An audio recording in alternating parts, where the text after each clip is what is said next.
Hi every one, welcome back. നമ്മൾ ഇന്ന് discuss ചെയ്യാൻ പോകുന്നത് ബോണസ് ഷെയർ അതുപോലെ തന്നെ റൈറ്റ് ഇഷ്യൂവുമായി ബന്ധപ്പെട്ടിട്ടുള്ള നാലാമത്തെ ചാപ്റ്ററാണ്. ബോണസ് ആൻഡ് റൈറ്റ് ഇഷ്യൂ ഷെയർസിൻ്റെ കാര്യമാണ്. അപ്പോൾ നോർമലി ആദ്യം ബോണസ് എന്താണെന്ന് വിശദീകരിക്കുന്നുണ്ട്. അതിനുശേഷം ഷെയറുമായി ബന്ധപ്പെട്ട ബോണസും നമ്മൾ ഡിസ്കസ് ചെയ്യാൻ പോവാണ്. A company shall distribute a part of its annual profit to the shareholders in the form of dividend. സാധാരണ ഡിവിഡൻ്റ് ആയിട്ടാണ് കൊടുക്കുക. Sometimes a company may earn more than normal profit. Normal പ്രോഫിറ്റിനേക്കാളും കൂടുതൽ കമ്പനി ഏൺ ചെയ്യാൻ എന്തുണ്ട്, സാധ്യത ഉണ്ട് എന്നുള്ളതാണ്. In a particular year. In such cases, അങ്ങനെ ഒരു പെർട്ടിക്കുലർ ഇയറിൽ കൂടുതൽ പൈസ ഏൺ ചെയ്യാൻ സാധ്യത ഉണ്ട്. In such cases, it may decide to distribute a part of its abnormal profit. Abnormal profit അല്ലെങ്കിൽ സർപ്ലസ് പ്രോഫിറ്റ് അതിൻ്റെ ഷെയർ ഹോൾഡേഴ്സിന് ഡിസ്ട്രിബ്യൂട്ട് ചെയ്ത് കൊടുക്കാം. അത് ചിന്തിക്കുക, അങ്ങനെ ഒരു കമ്പനി നോർമലി ചിന്തിക്കാം. This surplus profit when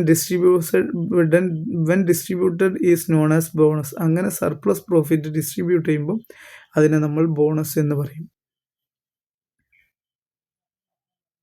Similarly, when a company distributes a part of its accumulated profit among the shareholders, it is also termed as bonus.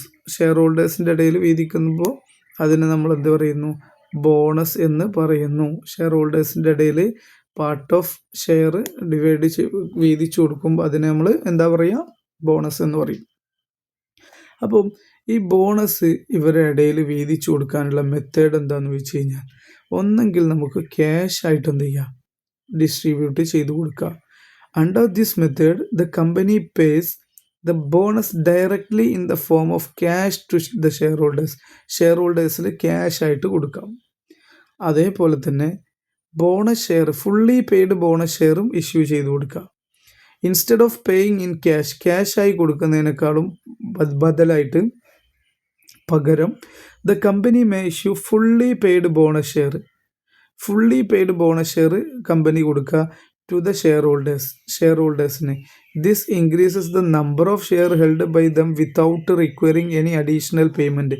അപ്പോൾ അങ്ങനെ അഡീഷണൽ പേയ്മെൻ്റ് ഒന്നും കൊടുക്കാതെ നമുക്ക്, ഇപ്പോൾ ഉദാഹരണത്തിന് 1000 ഷെയർ ഉള്ള ഒരാൾക്ക് എന്ത് ചെയ്യാണ്, അഡീഷണലി ഒരു 250 ഷെയറും കൂടെ കൊടുക്കുക. അത് ഫുള്ളി പെയ്ഡാണ്. ഇതിന് കൊടുക്കേണ്ട 10 രൂപ ആര് കൊടുക്കേണ്ടതില്ല, കമ്പനി കൊടുക്കേണ്ടതില്ല.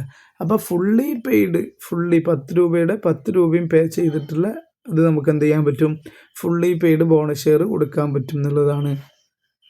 ഇനി by making partly shares into fully paid shares. ഇനി അതേസമയം നിലവിൽ കമ്പനീൻ്റെ അടുത്ത് ചിലപ്പോൾ എന്തുണ്ടാവും, പാർട്ടി പേ ചെയ്യപ്പെട്ട ഷെയർ ഉണ്ടാവും. അതായത് 8 രൂപൻ്റെ ഷെയർ, അതിനെ കമ്പനി എന്ത് ചെയ്യാണ്, ഫുള്ളി പെയ്ഡ് ആക്കിയിട്ട് 10 രൂപയുടെ ഫുള്ളി പെയ്ഡ് ആക്കി മാറ്റുകയാണ്.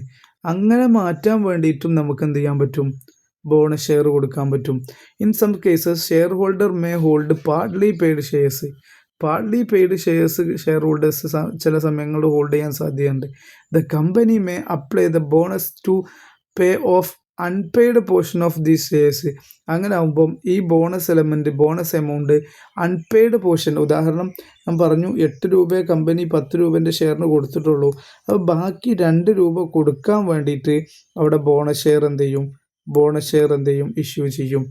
There by converting them into fully paid shares. അങ്ങനെ ആകുമ്പോൾ എന്ത് ചെയ്തു, ഈ 2 രൂപ ബോണസ് കൊടുക്കുമ്പോൾ 10 രൂപ എന്തായി മാറി,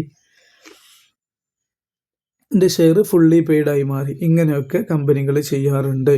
ഇതാണ് പറഞ്ഞത് ബോണസ് കൊടുക്കുന്നതിൻ്റെ 3 രൂപങ്ങൾ. ഒന്ന് ക്യാഷ് കൊടുക്കുക, മറ്റൊന്ന് ഫുള്ളി പെയ്ഡ് ആയിട്ടുള്ള ബോണസ് ഷെയർ. ഒരു കാര്യം നല്ലപോലെ ശ്രദ്ധിക്കണം, ഒരു കമ്പനി ബോണസ് ഷെയർ കൊടുക്കുന്നുണ്ടെങ്കിൽ ബോണസ് ഷെയർ കൊടുക്കുമ്പോൾ ആ ഷെയർ ഫുള്ളി പെയ്ഡ് ആയിട്ട് തന്നെ കൊടുക്കണം. ഫുള്ളി പെയ്ഡേ കൊടുക്കാൻ പറ്റുള്ളൂ. അതായത് നമ്മൾ പുതിയ ഷെയർ ഇഷ്യൂ ചെയ്യാണ്, അപ്പം ഇഷ്യൂ ചെയ്യുമ്പം 8 രൂപ ബോണസ് തന്നു, ബാക്കി 2 രൂപ നിങ്ങൾ പേ ചെയ്യണം എന്ന് പറയുന്ന രീതിയിൽ ബോണസ് ഷെയർ ഇഷ്യൂ ചെയ്യാൻ പറ്റൂല. ഓക്കെ, 10 രൂപൻ്റെ ഷെയർ ആണെങ്കിൽ 10 രൂപയും ബോണസായി കൊടുക്കണം. ഇതാണ് ഫുള്ളി പെയ്ഡ് ബോണസ് ഷെയർ എന്ന് പറയുന്നത്. എന്നാൽ അതേ സമയം 10 രൂപ നമ്മൾ ഓൾറെഡി 10 രൂപൻ്റെ ഒരു ഷെയർ ഉണ്ട്. ഈ ഷെയറിന് നമ്മൾ ഓൾറെഡി 8 രൂപ പേ ചെയ്തിട്ടുള്ളൂ. അത് പാർട്ട്ലി പെയ്ഡ് ആണ്. ഈ പാർട്ട്ലി പെയ്ഡിനെ ഫുള്ളി പെയ്ഡ് ആക്കാൻ വേണ്ടി 2 രൂപ ബോണസ് കൊടുക്കുക. അല്ലാതെ പുതുതായിട്ട് ബോണസ് ഷെയർ ഇഷ്യൂ ചെയ്യുമ്പോൾ അതിൽ 8 രൂപ നമ്മൾ ബോണസ് തന്നു, പിന്നെ 2 രൂപ നിങ്ങൾ പേ ചെയ്യണം എന്നുള്ള രീതിയിൽ പാർട്ട്ലി പെയ്ഡ് ബോണസ് കൊടുക്കാൻ പറ്റില്ല. നേരെ മറിച്ച് എക്സിസ്റ്റിംഗ് ഷെയർ ഉണ്ട്. ആ എക്സിസ്റ്റിംഗ് ഷെയറിന് നമ്മൾ 8 രൂപ അടച്ചിട്ടുള്ളൂ, 2 രൂപയും കൂടെ അടക്കാണ്ട് ആ 2 രൂപ അടക്കാൻ വേണ്ടിയിട്ട് ബോണസ് കൊടുക്കാം. അല്ലാതെ നിങ്ങൾക്ക് ഞാൻ ബോണസ് തരാം, അത് നിങ്ങൾ 2 രൂപ തരണം എന്ന് പറയുന്നത് ബോണസ് ഷെയർ എന്നുള്ള രീതിയല്ല. അതാണ് പറഞ്ഞത്. ഫുള്ളി പെയ്ഡ് ബോണസ് ഷെയർ കൊടുക്കാൻ പറ്റുള്ളൂ. ഇനി ക്യാഷ് ബോണസ് ജസ്റ്റ് മനസ്സിലാക്കിയാൽ മതി, അതിൻ്റെ പ്രോബ്ലം ഒന്നും നമുക്ക് ചെയ്യാല്ല. ക്യാഷ് ബോണസ് എന്ന് പറഞ്ഞു കഴിഞ്ഞാൽ എന്താണ്? This is the simplest method of distributing bonus to shareholders. Share ഹോൾഡേഴ്സിന് ബോണസ് വിധിക്കുന്ന സിമ്പിളായിട്ടുള്ള മെത്തേഡാണ്. As the company makes direct payment to bonus in ക്യാഷായി കൊടുക്കുന്നുണ്ട്. അങ്ങനെ ഒരു ബുദ്ധിമുട്ടൊന്നുമില്ല. However this method not very popular. ഇങ്ങനെ ഒരു പോപ്പുലർ മെത്തേഡ് ഇല്ല, ഇതിങ്ങനെ നമ്മൾ കൊണ്ടെടുക്കുന്നില്ല. കാരണം എന്താണ്? Payment of cash bonus reduces the working capital of the company. Cash bonus കൊടുക്കുന്നത് കമ്പനീൻ്റെ വർക്കിംഗ് ക്യാപിറ്റലിനെ ബാധിക്കും. ക്യാഷ് കുറയൂലേ? അതുകൊണ്ട് തന്നെ ഇതങ്ങനെ ക്യാഷ് ബോണസ് കൊടുക്കുന്നത് ഒരു വലിയ ക്യാഷ് ബോണസ് കൊടുക്കുന്നത് കമ്പനികൾ കൊണ്ട് നടക്കുന്ന ഒരു സിസ്റ്റം അല്ല, അവർ പോപ്പുലറായിട്ട് ഉപയോഗിക്കുന്ന ഒരു മെത്തേഡല്ല എന്ന് നിങ്ങൾ മനസ്സിലാക്കുക. ഓക്കെ, അപ്പോൾ നമ്മൾ ഇനി ഡിസ്കസ് ചെയ്യുന്നത് എന്താണ്? എപ്പോഴാണ് ക്യാഷ് ബോണസ് കൊടുക്കുക എന്നുള്ളതാണ്. ക്യാഷ് ബോണസ് കൊടുക്കുന്ന സാഹചര്യം എന്ന് പറഞ്ഞാൽ a company may distribute bonus in cash under the following conditions. ഒന്നാമത്തെ, when the company has sufficient surplus cash. കമ്പനീൻ്റെ കയ്യിൽ സർപ്ലസ് ക്യാഷ് നല്ലോണം ഉണ്ട്. അതേപോലെ തന്നെ when the company does not want to increase the rate of dividend. Rate of dividend increase ചെയ്യാൻ company എന്ത് ചെയ്യുന്നില്ല? ആഗ്രഹിക്കുന്നില്ല. അതുപോലെ തന്നെ when issue of bonus share is not possible due to limitation of authorised capital. Authorised ക്യാപിറ്റലിന് limitation ഉണ്ടെങ്കിൽ authorised capital? ഒരു കമ്പനിക്ക് maximum പബ്ലിക്കിൻ്റെ അടുത്തുനിന്ന് ഷെയർ ആയിട്ട് വാങ്ങാൻ പറ്റുന്ന എമൗണ്ടിനെയാണ് നമ്മൾ പറയുന്നത്? ഓതറൈസ്ഡ് ക്യാപിറ്റൽ എന്ന് പറയുന്നത്. അപ്പോൾ ആ മാക്സിമം എമൗണ്ടിൻ്റെ മുകൾക്ക് ബോണസ് ഷെയർ കൊടുത്തിട്ട് എത്തിച്ചു കഴിഞ്ഞാൽ അത് കുറേ നൂലാമാലകൾ വരും, അന്ന് പ്രശ്നങ്ങൾ വരും. അതുകൊണ്ട് തന്നെ ഓതറൈസ്ഡ് ക്യാപിറ്റലിൻ്റെ ലിമിറ്റ് കഴിഞ്ഞാൽ പിന്നെ ബോണസ് ഷെയർ ചെയ്യാൻ പറ്റില്ല. അപ്പോൾ പിന്നെ എന്തേ കൊടുക്കാൻ പറ്റുള്ളൂ? ക്യാഷ് ബോണസേ കൊടുക്കാൻ പറ്റുള്ളൂ. ഒന്നാമത്തെ പറഞ്ഞത്? നമ്മളടുത്ത് നല്ലപോലെ ക്യാഷ് ഉണ്ട്. രണ്ടാമത്തെ റേറ്റ് ഓഫ് ഡിവിഡൻഡ്. ഉദാഹരണത്തിന് 10 രൂപയുടെ ഡിവിഡൻറ്റിന് നിലവിൽ 5 രൂപ ഡിവിഡൻറ്റ് വർഷം കൊടുക്കുന്നുണ്ട് എന്ന് കരുതുക. ഓൾറെഡി റേറ്റ് ഓഫ് ഡിവിഡൻറ്റ് 50% ഉണ്ട്. ഇനിയും കമ്പനി അതിൻ്റെ മുകളിലേക്ക് ഉയർത്താൻ ആഗ്രഹിക്കുന്നില്ല എന്നുണ്ടെങ്കിൽ, റേറ്റ് ഓഫ് ഡിവിഡൻറ്റ് അതിൻ്റെ മുകളിലേക്ക് ഉയർത്താൻ ആഗ്രഹിക്കുന്നില്ല എന്നുണ്ടെങ്കിൽ കമ്പനി എന്ത് ചെയ്യും? ക്യാഷ് ബോണസാണ് കൊടുക്കുക. ഇനി ക്യാഷ് ബോണസ് കൊടുക്കുകയാണെങ്കിൽ journal entry profit and loss account debtor to bonus payable. അതുപോലെ തന്നെ ബോണസ് പേയബിൾ ടു ബാങ്ക്. ഇതാണ് ജേണൽ എൻട്രി. ഓക്കെ, നോർമലി ഉപയോഗിക്കുന്ന ജേണൽ എൻട്രിയാണ്. ഇതുകൾ പഠിക്കൊന്നും വേണ്ട, എക്സാമിന് അത്ര ചോദിക്കുന്ന സാധനമൊന്നുമില്ല. ഇനി ബോണസ് ഷെയർസ് അല്ലെങ്കിൽ ബോണസ് ഇഷ്യൂ, ക്യാപിറ്റൽ ബോണസ് എന്നൊക്കെ നമുക്ക് പറയാം. ഇതെന്താണ്?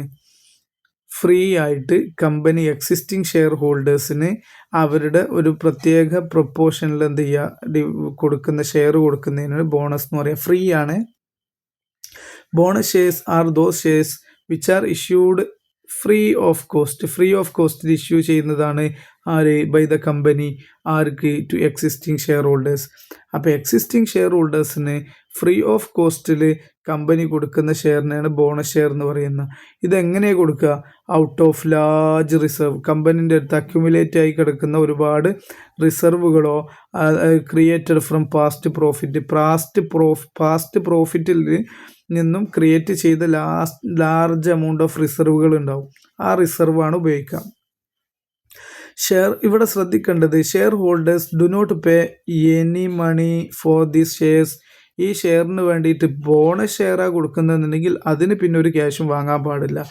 ദേ റിസീവ് ദം, ഇവർക്ക് ഷെയർ ഹോൾഡേഴ്സിന് receive them bonus share receive ചെയ്യുന്നു ആസ് എൻ എക്സ്ട്രാ ഗിഫ്റ്റ് ആയി കിട്ടുക in proportion to the number of shares they already hold.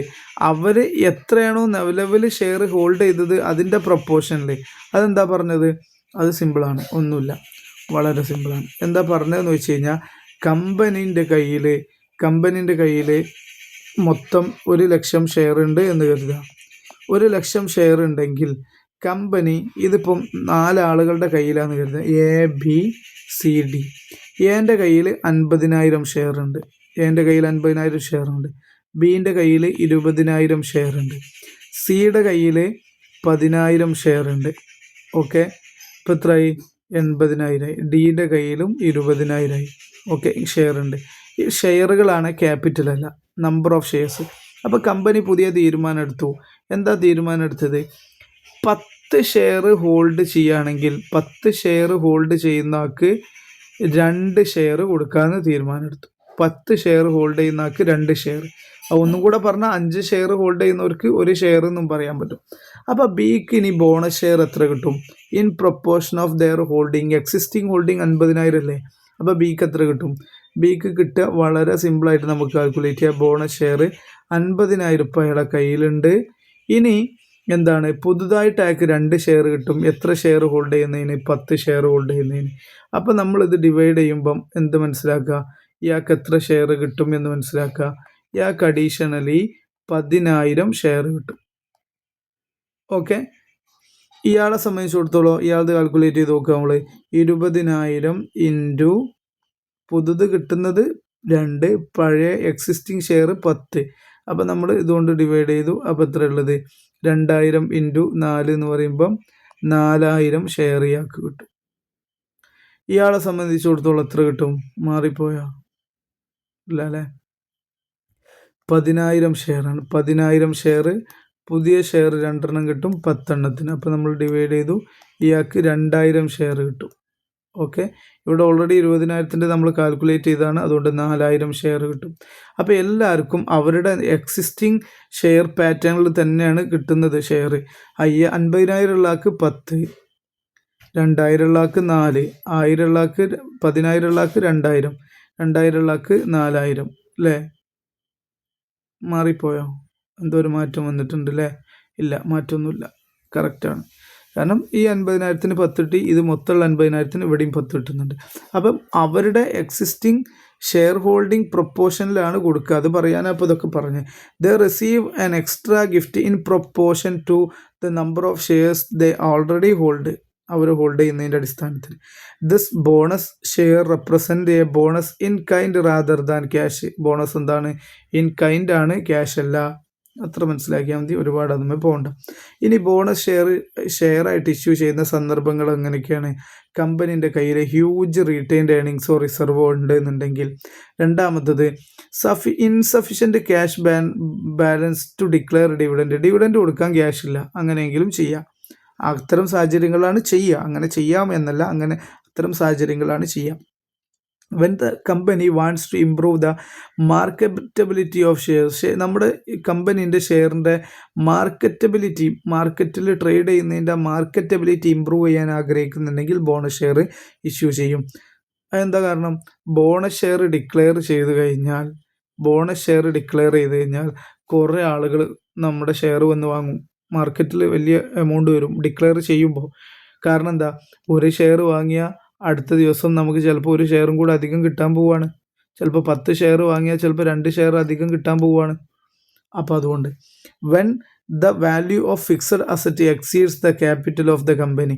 Fixed അസറ്റിൻ്റെ വാല്യൂ കമ്പനീൻ്റെ ക്യാപിറ്റലിനേക്കാളും ഇൻക്രീസ് ചെയ്യുകയാണെങ്കിലും ഇങ്ങനെ ചെയ്യാറുണ്ട്. അതുപോലെ തന്നെ when the market value of share far exceeds their paid up വാല്യൂവിനേക്കാളും മാർക്കറ്റ് ഷെയർ എന്ത് ചെയ്യാണ്? മാർക്കറ്റ് വാല്യൂ കൂടാണ്. അതായത് പെയ്ഡപ്പ് വാല്യൂ 10 രൂപയാണ്, മാർക്കറ്റിൽ അതിൻ്റെ വില എന്താണ്? 1,000 രൂപയൊക്കെ ആയിട്ടുണ്ട് എന്ന് കരുതുക. അങ്ങനെയാണെങ്കിൽ ബോണസ് ഷെയർ ഇഷ്യൂ ചെയ്യും. ബോണസ് ഷെയർ ഇഷ്യൂ ചെയ്യുമ്പോൾ സ്വാഭാവികമായിട്ടും ബോണസ് ഷെയറിൻ്റെ പ്രോസസ്സ് കഴിഞ്ഞ് കഴിഞ്ഞാൽ ഈ മാർക്കറ്റിലെ ഈ വില നല്ലപോലെ താഴോട്ട് പോരും. ഓക്കെ, അങ്ങനെയൊക്കെയാണ് സാധാരണ ഉണ്ടാവാറുള്ളത് കേട്ടോ. ഇനി അഡ്വാൻറ്റേജസും കൂടെ പറഞ്ഞ് നമുക്ക് നിർത്താം. ബോണസ് ഇഷ്യൂ ഷെയറിൻ്റെ അഡ്വാൻറ്റേജ് എന്ന് പറഞ്ഞാൽ ഷെയർ ഹോൾഡേഴ്സിനുള്ള അഡ്വാൻറ്റേജ് ആണ്. എന്താണ്? അഡീഷണൽ ഷെയർ വിത്തൗട്ട് പേയ്മെൻറ്റ് ഒന്ന് എക്സ്ട്രാ ഷെയർ കിട്ടുകയാണ് ഫ്രീ ഓഫ് കോസ്റ്റ്. പിന്നെ ടാക്സ് ബെനിഫിറ്റ്, ഇതെന്താ? ബോണസ് ഷെയർ റിസീവ് ചെയ്യുന്നതുകൊണ്ട് തന്നെ not treated as taxable income. Bonus ഷെയറിൻ്റെ ഇത് ടാക്സബിൾ ഇൻകം ആയിട്ട് കൂട്ടൂല. In the hands of the shareholder at the time of issue ചെയ്യുന്ന സമയത്ത് ഇതിന് ഒരു ഇൻകമായിട്ട് കണക്കാക്കൂല എന്നുള്ളതാണ് ക്യാപിറ്റൽ ഗെയിൻ ടാക്സിൽ വരുന്ന രീതിയാണിത്. ലിക്വിഡിറ്റി ബെനിഫിറ്റ്, ഇനി ഇയാളെ സംബന്ധിച്ചിടത്തോളം ബോണസ് ഷെയർ കിട്ടിക്കഴിഞ്ഞാൽ അത് അപ്പം തന്നെ വിൽക്കുക, സെയിൽ ചെയ്യുക. അങ്ങനെ സെയിൽ ചെയ്ത് കഴിഞ്ഞാൽ ഇമ്മീഡിയറ്റ്ലി സ്റ്റോക്ക് മാർക്കറ്റ് സെയിൽ ചെയ്യുന്നതുകൊണ്ട് തന്നെ അപ്പോൾ തന്നെ ക്യാഷ് ഉണ്ടാക്കാൻ പറ്റും. പിന്നെ ഹയർ ഡിവിഡൻഡ് ഇൻ ഫ്യൂച്ചറിൽ കുറച്ചും കൂടി അധികം ഡിവിഡൻഡ് കിട്ടും. നേരത്തെ 10 ഷെയർ ഉണ്ടാക്കി ഇപ്പോൾ 2 ഷെയറും കൂടി 12 ഷെയർ ആയില്ലേ, അപ്പോൾ 2 ഷെയറിൻ്റെയും കൂടെ ഡിവിഡൻഡ് അയാൾക്ക് കിട്ടും. അതൊക്കെയാണ് അഡ്വാൻറ്റേജ് പറയുന്നത്. ഇനി കമ്പനിക്കുള്ള advantage, no impact on liquidity. Bonus share ആയിട്ട് കൊടുക്കുന്നതുകൊണ്ട് തന്നെ കമ്പനിൻ്റെ ലിക്വിഡിറ്റിനെ എന്ത് ചെയ്യൂല, ബാധിക്കില്ല. ലിക്വിഡിറ്റി പറഞ്ഞാൽ ക്യാഷിനെ ബാധിക്കൂല. No cash outflow is involve. The company's liquidity and working capital position remain affect ചെയ്യൂല എന്നുള്ളതാണ്. പിന്നെ മോർ റിയലിസ്റ്റിക് ബാലൻസ് ഷീറ്റ് കുറച്ചും കൂടെ ക്യാപിറ്റൽ പൊസിഷൻ വരുന്നതുകൊണ്ട് ഷെയർ ക്യാപിറ്റൽക്ക് മാറുന്നതുകൊണ്ട് തന്നെ കുറച്ചും കൂടെ അക്യുറേറ്റും അതുപോലെ റിയലിസ്റ്റിക് ആയിട്ടുള്ള ഫിനാൻഷ്യൽ പൊസിഷൻ കമ്പനിക്ക് ഏൺ ചെയ്യാൻ പറ്റും എന്നുള്ളതാണ്. പിന്നെ കമ്പനീൻ്റെ ക്യാപിറ്റൽ കൂടുതൽ ഉണ്ടാവുക എന്നുള്ളത് കമ്പനിയുടെ ക്രെഡിറ്റ് വർത്തിനെസ്സും ഗുഡ്വില്ലും ഒക്കെ എന്ത് ചെയ്യും, കൂടും. ക്രെഡിറ്റ് വർത്തിനെസ് എന്ന് പറഞ്ഞാൽ കടം നമുക്ക് തരണമെങ്കിൽ നമ്മൾ ഓരോരുത്തർ വാല്യൂ ചെയ്യില്ല, ഇയാൾ എത്രത്തോളം ക്രെഡിറ്റ് സിബിൽ സ്കോറൊക്കെ നല്ല ഉണ്ട് എന്നുള്ള രീതിയിൽ. അപ്പോൾ ക്രെഡിറ്റ് വർത്തി ആണ് എന്ന് മനസ്സിലാക്കുക, പിന്നെ അത് എൻഹാൻസ് ചെയ്യാൻ പറ്റും. അതുപോലെ കമ്പനിയുടെ ഗുഡ് വില്ലും എൻഹാൻസ് ചെയ്യാൻ പറ്റും. The increase in share capital improves the company's creditworthiness, reputation and goodwill in the eyes of creditors and ഇൻവെസ്റ്റേഴ്സിൻ്റെയും ക്രെഡിറ്റേഴ്സിൻ്റെ ഒക്കെ ഇടയിൽ നല്ല ക്രെഡിറ്റ് വർത്തിനെസ്സും ഗുഡ് വില്ലും ഉണ്ടാവും. പിന്നെ ടാക്സ് ബെനിഫിറ്റ്, ഡിവിഡൻഡ് കൊടുക്കുമ്പോൾ ചിലപ്പോൾ ഡിവിഡൻഡ് ഡിസ്ട്രിബ്യൂഷൻ ടാക്സ് ഒക്കെ കൊടുക്കേണ്ടി വരും. എന്നാൽ company is not required to pay any tax on issue of bonus ഷെയറിൻ്റെ മേലിൽ എന്തില്ല, ബോണസ് ഷെയറിൻ്റെ മേലിൽ ഡിവിഡൻഡ് ഡിസ്ട്രിബ്യൂഷൻ ടാക്സ് പോലത്തെ ടാക്സുകളൊന്നും കൊടുക്കണ്ട. അതുകൊണ്ട് തന്നെ ടാക്സ് ബെനിഫിറ്റും ഉണ്ട്. ഇതൊക്കെയാണ് അഡ്വാൻറ്റേജ്. ഡിസഡ്വാൻറ്റേജും മറ്റു കാര്യങ്ങളൊക്കെ നമുക്ക് അടുത്ത ചാപ്റ്ററിൽ മറ്റു ചാപ്റ്ററിൽ മറ്റൊരു ദിവസം നമുക്ക് ഡിസ്കസ് ചെയ്യാം. ഇപ്പോൾ ഈ വീഡിയോ ഇവിടെ അവസാനിപ്പിക്കാം.